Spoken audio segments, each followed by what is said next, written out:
Sun is out, clear skies on this Sunday, November 1st, a new month here at Gulfstream Park West as we gear up for a 8-race Sunday program. Quick look from the far turn camera, in fact, right above the quarter pole with the home stretch clearly visible. Now, we have 8 races on the main today, no turf. I think a lot of us expected after the soggy Saturday morning that we had. Show goes on, though, Ronnie. It's Jason and Ronnie, by the way, and believe it or not, we are basically at the half-mile pole of this 40-day meeting, Ronnie, here at Gulfstream West. Yeah, you know, we've been dodging raindrops. We keep saying it's all month of October, but beautiful day on November 1st, but because of the rain we had, we're not back on the turf yet, but we had an exciting day yesterday with the mandatory payout, and we don't have a guarantee today yet, but we got a super high five that's got some money in it. Definitely, and congratulations, and thank you first and foremost to everybody that played here yesterday and beyond yesterday, this circuit in general, but about $900,000 worth of fresh money was bet into yesterday's mandatory pick 6, and I guess, Ronnie, when the sequence essentially ended, you needed Victory Crusade. She was the one real difficult horse to come up with. The rest, it was basically a procession of favorites and second choices, but she was the toughie. But hey, if you were a fan of Miguel Vasquez, maybe you hit the thing for over $13K. Yeah, I mean, you're absolutely right. That was the one. I was looking back. You know, Hard West made sense because it was our leading trainer. Ike Capote, we all had. Friendly Fella, we both liked a lot. Yep. Front-loaded main track only. And then you got the Bomber. And Sense a Million was, I think, everybody's second choice in that race. Yep, no doubt. 7-2 in the last for Kent Sweezy. So 13,700 and change in yesterday's mandatory Rainbow 6. And Victory Crusade, by the way, one of a 4-win afternoon for jockey Miguel Vasquez, who's back in the mix today. And with the fast main track and that first race post in about 45 minutes time, I'll take a little crack at this early pick 5. We're going to be looking at a pretty short price favorite in the second race. A lot of people, I think, are going to be leaning heavily on the number 2, Dr. K, for Kelsey Danner, and I've singled that colt by Speightster after going too deep in a somewhat tricky-looking first race with no form. Forget about dirt form. There just isn't really any form in general. I'm using 2 horses, though, that do make sense and are going to get bet, and then I've got 3 horses the remainder of the way, and you're going to see a really interesting replay for the number 3, Pink Fizz, who's one of a trio I have cashing this thing out for a $27 early pick 5. Sit tight for Pink Fizz's last, an eventful race to say the least.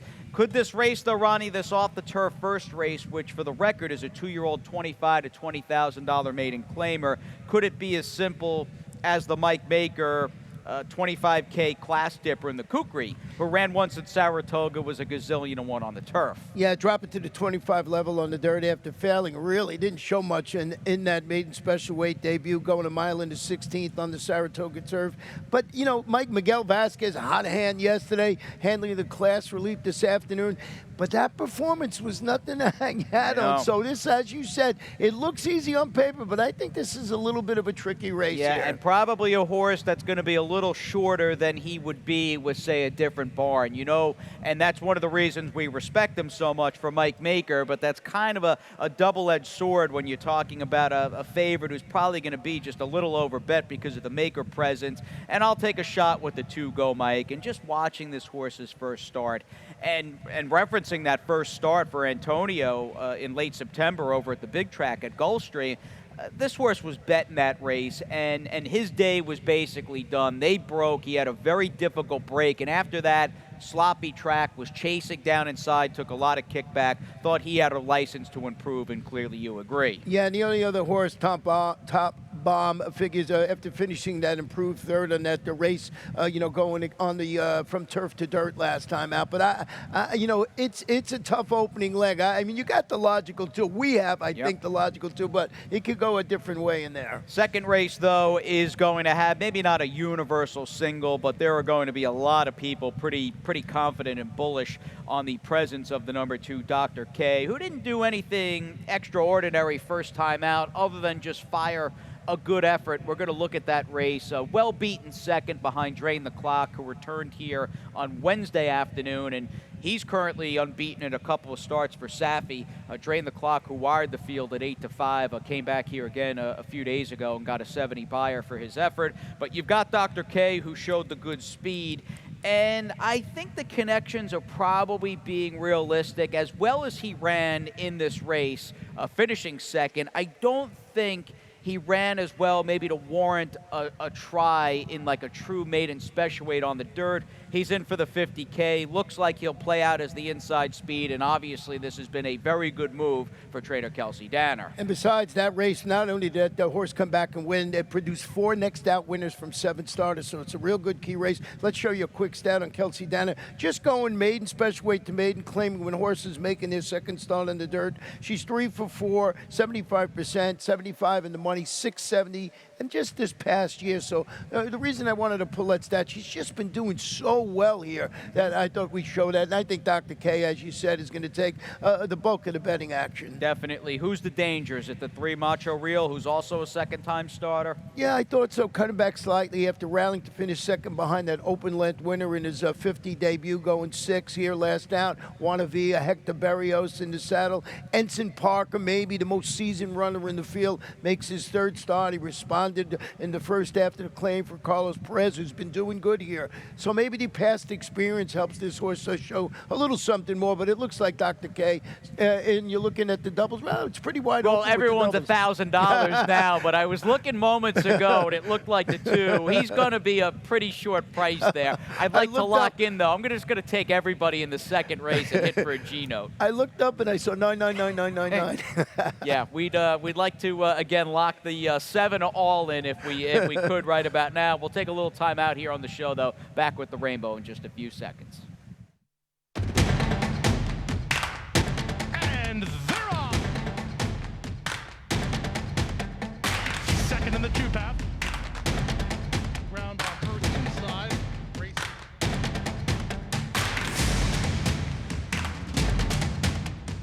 And a quarter of a mile to go, and he's 6 on top. Last of the 12 as they roll into the backstretch.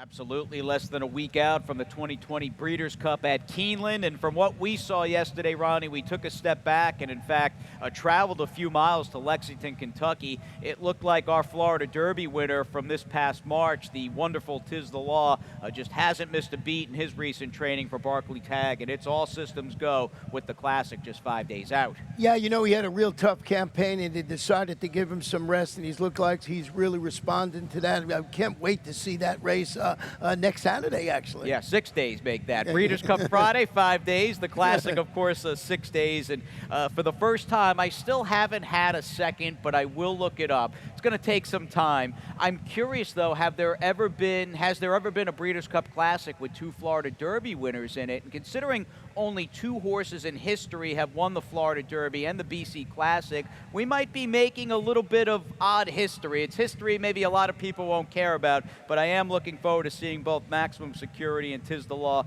in the starting gate together. Now, race 3 is the starting point, and we'll have this field in the starting gate for the opening leg of today's Jackpot Rainbow 6. I'd imagine you went right back to Kelsey Danner and included Cairo Campaign from the outside? Yeah, after that performance, I got a $28.80 ticket, and I did go too deep with Cairo Campaign, but I think Soul Reflection could run well in that spot. In race number 4, Markistan, It's My Lucky Girl, and Solid as a Rock. That's a pretty competitive bunch right there with those between three. Those three. They're going to bet it like a 3-horse race, but I hear you. It's pretty tight between those 3. Yeah, and in race number 5, Blazed and Confused is a drop for Carlos David, but you mentioned we're going to show you Pink Fizz's last race. That's the 3. In race number 6, 3 deep again with Nicholas Rose, Apache, and Molkowitz had the scratch of a horse that ran yesterday in that race. 2 deep in race 7 with Vitademi, I think it is, and Drinks on Me. And in the last race, a little light there. I went with Sassy Beat and Angel Embrace. We had words of advice. I think we both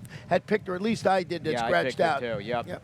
Yeah, no, that's a big scratch. That might be, for the non-off-the-turf races, that might be the biggest scratch. Or maybe Semper Fi might be a two-horse race there with Semper Fi, who ran here yesterday for Mary Epler, with him coming out of the sixth race, and the 7, who you included, Nicholas Rose, is going to be, I think, a clear-cut and a pretty decisive favorite, and I'm pretty confident he's going to run, and I like the rider change today to Angel Arroyo. But again, we digress. We get back to the opening leg of this November 1st Jackpot Rainbow 6, and the fact that you've got Kelsey Danner's horse in the second race and Dr. K, Barnes going to come right back, and I mean, Kelsey's got a good chance to sweep this second and third race double today, because she's got another horse that I think will be favored in Cairo Campaign, who we'll just show you this colt by Cairo Prince's last start. There's nothing out of this world to see other than just a good effort second out. I think the improvement this horse showed in this second start, which we're picking up right above the quarter pole,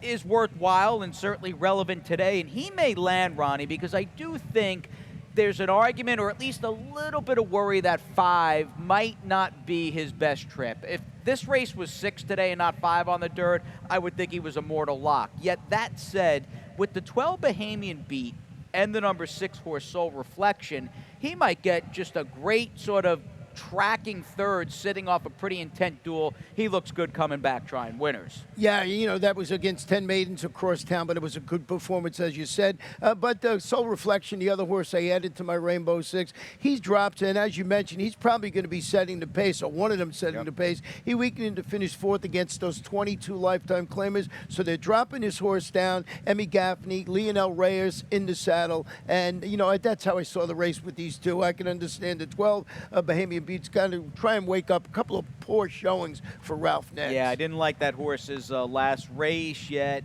5 seems to be an okay distance for him, and does he get maybe a little better luck after chasing 3 wide from stall 12? Not an easy place to begin last time out. In fact, he ran last weekend here on Saturday, October 24th. We'll move on to the late pick 5 here, and we'll get that sequence underway shortly beyond 1:30 in the afternoon, and everybody should be well rested. I forgot to ask Ronnie as we check out my late pick 5. I'm assuming with the clocks falling back an hour, you were probably up burning the midnight oil at about 3 a.m. today. I got up at 4. I don't know if that was the old time or the new time, but it was 4 a.m. So I handicapped Wednesday's card. I banged out Wednesdays this morning as well. I was up early and chomping at the bit, and I'll do the same for this $24 late pick 5, where I built the play around Nicholas Rose. I've liked this horse in his last couple, and he hasn't had a lot go his way, and I really say this with peace and love. I am not surprised to see him returning with a rider change this afternoon after the bad luck trip that he had here a couple of weeks ago. And I do think he may own a simple and pretty blunt talent edge in that 6th race without Semper Fi, who was an early scratch. I've got clearly a lot of breathing room. I used more than half the field in the 8th race with that early scratch of the Pinchin horse, who was going to be favored, and I am 2-4-6 to start this late pick 5 out, using the same 3 you did in the Rainbow. When it comes down to it, I think they're going to bet this 5th race today, or 4th race today, as a more of a heavy 3-horse affair between the two who we both like, or at least I like more than you. You got her capping your try and Solid as a Rock. The 4 Marcus Stand, who you liked and picked on top, and of course the Rohan Crichton horse, who's looking for 3 straight, and It's My Lucky Girl. Yeah, well, even though I picked 4, we'll start with the 2 because I got a stat. That's a Solid as a Rock, who's stepping up after the 3rd place finish behind who? Marcus Stand, a couple of starts back. Solid 8,003 lifetime victory as the favorite across town. Here's that stat. Winner last out, second after the claim on the dirt. He's 13 for 30, 43%, 80% in the money. 2-4-6 is the return on investment. So I just thought that was an intriguing statistic in there. But as you said, I did put Marcus Stan on top, who's dropping back to a level where he reeled off 3 consecutive victories. He faced tougher in his 2 previous races, includes that the 2nd place finish here against those 12-5 open claimers going 6.5. So I thought, back to a level where he beat these, beat Solid as a Rock as 1. Maybe he wakes up and runs well for Enrique Amato with Joe Trejos in the saddle. And the filly, in fact, the 6, It's My Lucky Girl. The fact of the matter is she's just in a good place right now. We know she's won her last couple of races comfortably, and for me, she's going out for a barn again north of 40%, and there just seems to be no real letdown or taking the foot off the gas for Rohan Crichton. No, he just keeps winning. He keeps saying, well, things will even out. No, he's done well, and his horses have not only won, they've won by open length, so he's been doing a good job. Yeah, no, absolutely. So you've got the big three, so to speak, in that fourth race. Now the fifth race on the afternoon, we'll go 5 on the main. You got a 2-year-old filly, $25,000 to $20,000 maiden claimer, and Ronnie and I just boxing the exact with 2 horses that are going to get bet in this race. And I have no issue with the 5 Blazed and Confused. I might have been a little hard on that Mangrove Mama race that she's coming out of on October the 8th, but there's no reason to think she wouldn't run well in her second start for Carlos David. And again, I think she is a must-use in this spot. Yet I really think the 3 Pink Fizz is an interesting horse. And I appreciate the guys on a short notice upstairs pulling the last out a replay once this race came off the turf, because, I don't know if I was doing something, Ronnie. I mean, this race was just a couple of weeks ago, 2 Saturdays back on October 17th. And, looking at the short comment, the Lost Irons got out 5/16. I envision maybe a rider who got knocked off stride, lost the irons for, a second or two. But this race, I mean, this turned out to be as eventful as just a disastrous race as could be with Pink Fizz.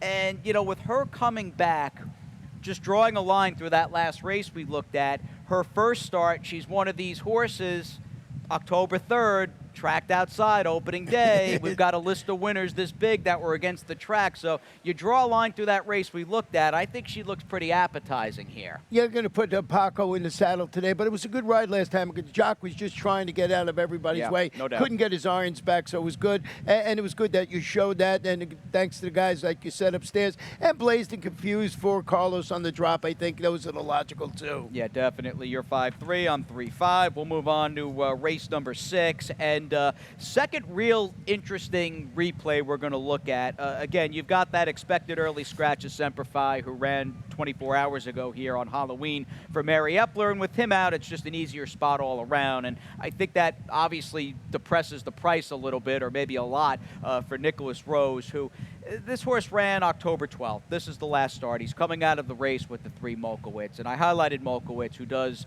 run pretty well for Fausto. Yet this was a race I still think, and I know it's easy to sit up here and quarterback from the grandstand, but I think had Nicholas Rose gotten off that horse on the lead in the white blinkers and had opted to go outside, there was plenty of room there between that horse and the 4. I think Nicholas Rose is unsaddled in this race. I just don't think he would have lost had he been able to get off the rail. Ryder stayed inside, blew up in his face, and this is that is the second straight race where Nicholas Rose has been brickwalled down inside. Today he draws out, which I like. He gets a rider change to Angel Arroyo, and he's going to be a lot of people's horse in this race off that bad luck performance. Yeah, and owned and trained by Herman Walensky, who was took a little break from training and come back, and all his horses, he hasn't started many, but they've run well. I went with Apache, so did you in second, who's stepping up to face the winners today after responding in the drop down to the 10 level with that bias-aided 10-length plus maiden victory here, going 6.5 for Kathleen, who had a good day yesterday. Kathleen O'Connor, one time I want to have Kathleen on top at the right time. Can't seem to get her. Who's riding? Miguel Vasquez, and then Molkowitz, who actually finished in front of Nicholas Rose, but had a way better trip. He did have a better trip, but maybe the argument with Molkowitz is you got an excellent barn here. I mean, I really have become a fan of Fausto. Liked him off the bat when he first brought us Cool Kokan, but I think he's done well in this country with the modest string of claimers for the most part that he has, say with the exception of Latruska. And Molkowitz ran well last time, and Apache 81 buyer for a maiden 10. When's the last time you saw an effort and a figure like that? Yeah, but they were moving on this track back then, so. Yeah, that was absolutely bias-aided. Seventh race, stop me if you've heard it before on this show. There's 2 main players in this race. You want the 2 Vita May or the 7 Drinks on Me. When it comes to dirt racing, I felt as though, and the odds are going to reflect this, they're here and everybody else is kind of over here. Yeah, by name, I can't say that horse's name. Vita May. Vita May, going back to dirt, when she was impressive winning back-to-back races. Go back to those 2 races on the dirt. She won by a combined 15 lengths. Drinks on Me was solid in victory when she won that optional claimer on October 4th, which was good. good. Her speed has still been good on this main track. And like you said, these are the logical two. Yes, they're in. If Oblio's wish, though, because she has achieved new heights and has been better, more consistent. I mean, you name it, she has accomplished it for trainer Carlos David. I think it's a big if.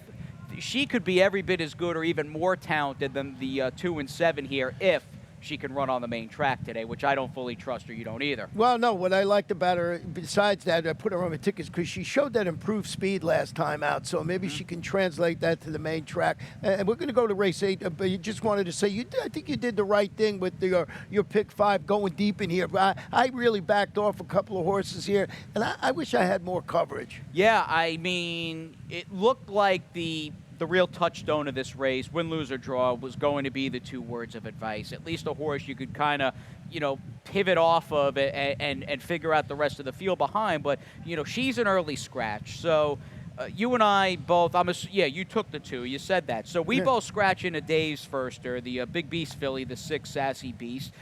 Don't have an issue with her in a spot like this. I think the 4 Pretzel, hands down the most modest spot. Not that she's run that great, but I mean her 6 races to date were in fields a lot deeper than this one, and you've also got a firster for KO. So yeah, this is a race if you can get there, you might not have to go all that deep in the rainbow and pick 5. I'd want all 4 horses I have in that super. Yeah, I have the same 4, but I did go only 2 deep, and it would have been better, but I didn't have that single. I didn't have as much confidence in, in one of the horses in there. But that's a race. If you have a couple of singles or a single, you go deep in this race because it's just a wide-open affair. It definitely is. As we go from a wide-open affair to one of our favorites, that's the one and only Pete Aiello with those Sunday, November 1st, scratches and changes.